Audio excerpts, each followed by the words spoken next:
Bonjour et bienvenue à toi dans cette nouvelle vidéo. C'est un plaisir de te retrouver aujourd'hui.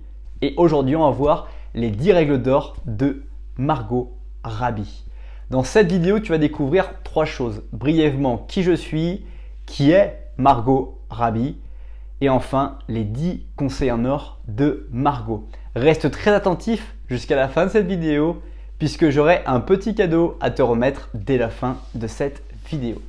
Alors qui je suis? Je m'appelle Ogier Dolé, je travaille 35 heures par jour puisque l'ensemble des vidéos de la chaîne YouTube et des contenus du blog responsabledaffaires.fr sont consultés 24 heures chaque jour. Je travaille également 10 heures comme salarié dans le domaine du génie climatique et je passe 1 heure chaque jour à m'entraîner pour progresser physiquement. D'une manière générale, j'aide chacun à basculer vers la réussite de sa vie en l'aidant à améliorer son corps, son esprit, ses relations et ses finances. Je t'invite dès maintenant à t'abonner à la chaîne YouTube pour ne pas rater les prochaines vidéos et redécouvrir les vidéos les plus populaires.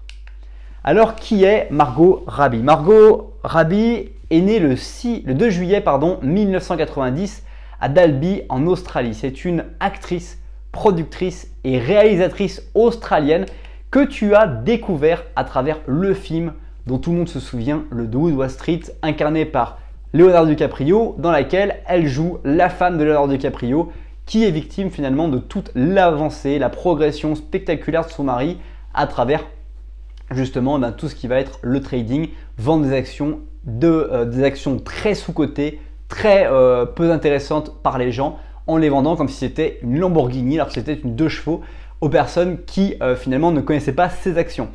C'est aussi une actrice qui a joué dans le film Diversion récemment avec Will Smith, dans lequel elle incarne justement une personne qui sait arnaquer les autres personnes, mais qui font des grandes arnaques sur la diversion, la manipulation, l'influence de façon physique et environnement. Un film aussi très intéressant sur justement comment on peut faire croire à des choses à des personnes et influencer à son avantage des choses. Et enfin récemment, également à nouveau avec Will Smith, on a pu la voir dans le film Suicide Squad, dans laquelle elle incarne une bad girl absolument étonnante et je t'invite également à découvrir ces 3 films qui sont assez intéressants. Maintenant, passer à ces 10 règles d'or, mais juste avant cela, je t'invite à écraser le petit pouce bleu ou à partager la vidéo dès maintenant afin de permettre à d'autres personnes de découvrir à leur tour cette vidéo. Le premier conseil en or de Margot, c'est de surmonter la peur que nous puissions avoir parce que dès lors qu'on va sortir de la routine, lorsqu'on va sortir finalement de tout ce qu'on sait faire au quotidien, du pilote automatique dans lequel on s'est souvent tous installés, eh bien on va avoir de la peur. Peur de finalement avoir une résistance, peur que des gens nous rattrapent et nous disent des choses parce qu'on est en train de se différencier, nous disent des choses qui sont difficiles à accepter, difficiles à observer. En revanche, les paroles des autres vont être un puissant stimulant qui va nous dire « Ok, aujourd'hui, tu es en train de te différencier parce que les personnes le remarquent et te le disent. » De plus, la peur est quelque chose de stimulant parce qu'elle signifie que tu n'es pas sûr de réussir et donc que tu es en train de capitaliser et d'apprendre de nouvelles expériences que tu ne viviez plus par le fait que tu étais dans ta routine et que tu n'avais plus du tout d'obstacles à surmonter puisque ta routine, tu l'avais fait en sorte d'éviter tous les jours l'obstacle que tu rencontrais alors que dans une stimulation, un nouveau challenge que tu te fixes, tout ça est balayé d'un revers et tu te retrouves à devoir avoir des incertitudes sur le fait de réussir ou pas.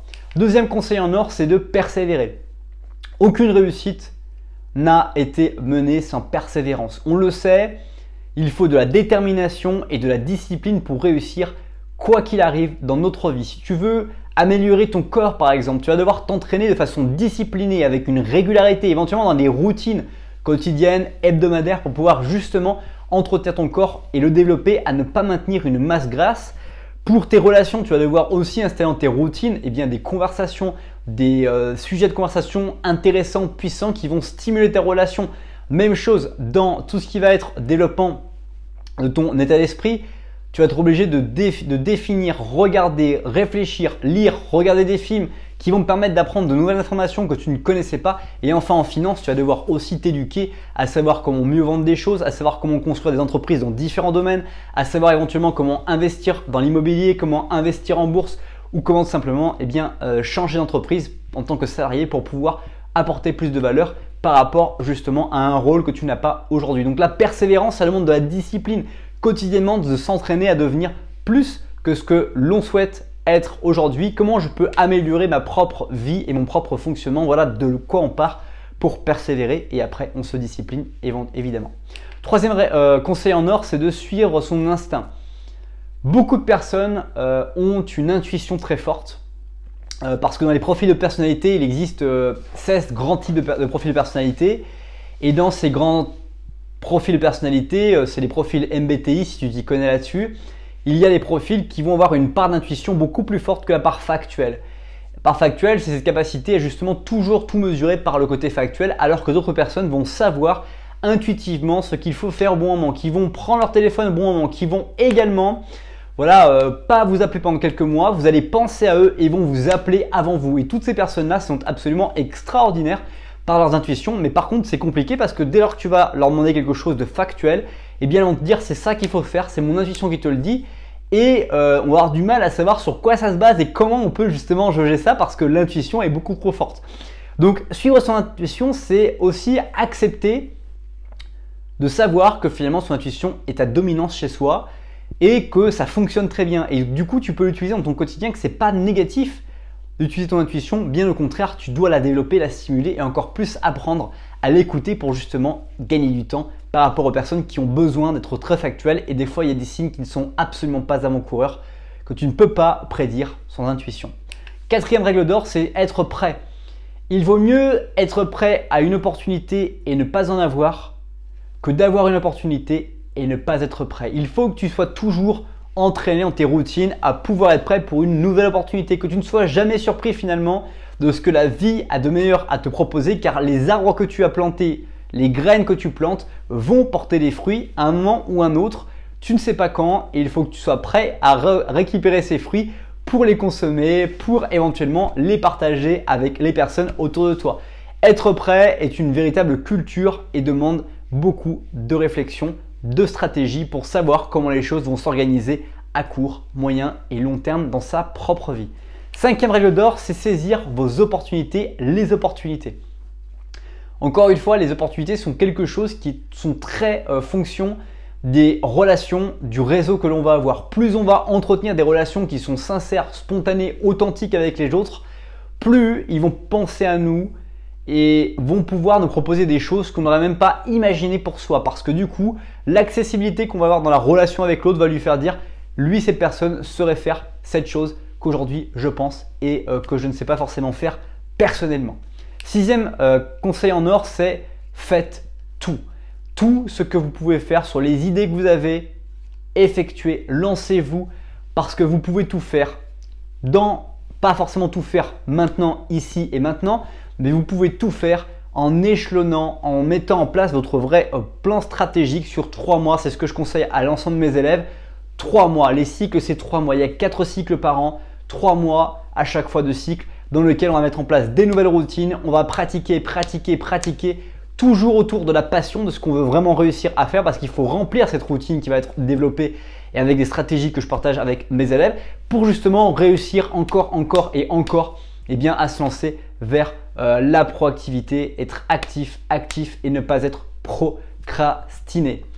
Septième conseil en or, c'est plonger dans ce que vous faites. Encore une fois, si tu es passionné, si tu définis ton emploi du temps par rapport à tes passions, si d'abord tu te poses des questions sur quelles sont mes passions, qu'est-ce qu'il faut que je fasse dans ma vie pour l'améliorer aujourd'hui et dans les 3 prochains mois, quels sont vraiment les axes dans lesquels je dois travailler de façon importante et pas sur d'autres axes, dans quels axes je dois travailler et ensuite de me mettre à fond là-dedans parce que c'est ce que je veux, de mettre une vraie routine, une stratégie pour pouvoir atteindre mes objectifs, savoir sur quoi je vais contrôler mes résultats et comment je vais m'organiser pour justement obtenir les résultats que je souhaite contrôler par la suite. Le 8e conseil en or, c'est contrôler votre destin. Ton destin, il est relativement clair. Les relations qui sont autour de toi, la famille vont vieillir, vont partir certainement avant toi. Tu peux déjà envisager. Tu vas être certainement membre d'une famille, tu vas créer certainement une famille, tu peux également envisager. Il y a des choses qui peuvent se quantifier. Tu peux savoir également quand est-ce que tu vas pouvoir changer de travail, quand est-ce que tu vas en avoir marre de vivre dans une ville ou une autre. Tu peux savoir aussi quand est-ce que tu peux changer d'appartement. Toutes ces choses-là sont quantifiables, sont possibles d'être reconnues à l'avance. Et on peut contrôler ce destin, cette destinée, ce futur, justement en se posant la question à quel âge veut mon premier enfant? À quel âge mes grands-parents vont-ils partir? À quel âge mes parents vont-ils partir? À quel âge mes amis vont-ils partir? À quel âge je vais déménager? Bref, se poser toutes ces questions va nous permettre de savoir encore mieux comment on peut profiter au quotidien de toutes nos relations, de tous les moments que l'on va vivre dans notre vie, parce que du coup, on va pouvoir avoir une esquisse de ce qu'on a au fond de nous en réponse à ces questions, parce que très souvent, on sait déjà, avant même de se poser une question, la réponse au fond de nous. On sait par exemple combien de temps on sera encore prêt à vivre là où nous nous trouvons au moment de cette vidéo. On le sait en fait, au fond de nous, il y a une réponse qui est intuitionnelle, qui va pas forcément toujours dépendre des autres, mais qui va être au fond de nous, une croyance qu'on peut avoir, une idée qu'on a pu se faire inconsciemment ou consciemment sur quelque chose. Et c'est ça finalement contrôler son destin, c'est interroger des croyances qu'on peut avoir, les accepter ou alors les redéfinir à son avantage justement par le simple fait d'avoir découvert quelles étaient ces croyances. 9e conseil en or, c'est défendez-vous. Défendez la vision que vous avez de votre futur. Défends le futur toi qui, dans ta tête, a un sens, pourrait impacter le monde de façon extraordinaire et qu'aujourd'hui, on n'attend qu'une seule chose, c'est d'être libéré, d'être mis en place, d'être quotidiennement développé pour justement apparaître à un moment ou à un autre. Enfin, 10e et dernier conseil en or, c'est amuse-toi. Amuse-toi. Le chemin de la vie est à la fois long et très court. Les années passent très vite et encore plus lorsqu'on va définir une stratégie de vie. Quand on va se mettre à définir qu'est-ce qui est important pour nous et qu'est-ce qui n'est surtout pas important de faire pour nous, quels sont les axes de sa vie, quelles sont les valeurs que l'on a et comment on veut justement les mener à bien pour devenir la personne qu'on veut être. Le temps passe très vite parce qu'on est passionné, on se sent rempli, on se sent dynamique et c'est absolument génial de pouvoir vivre quelque chose de la sorte. C'est déjà la fin de cette vidéo, merci beaucoup pour le temps que tu as consacré à regarder cette nouvelle vidéo. Si ce n'est pas encore fait, je t'invite à nouveau à t'abonner à la chaîne YouTube, à écraser le petit pouce bleu et à télécharger gratuitement en remerciement du temps que tu as consacré à cette vidéo, 7 défis anti-routine.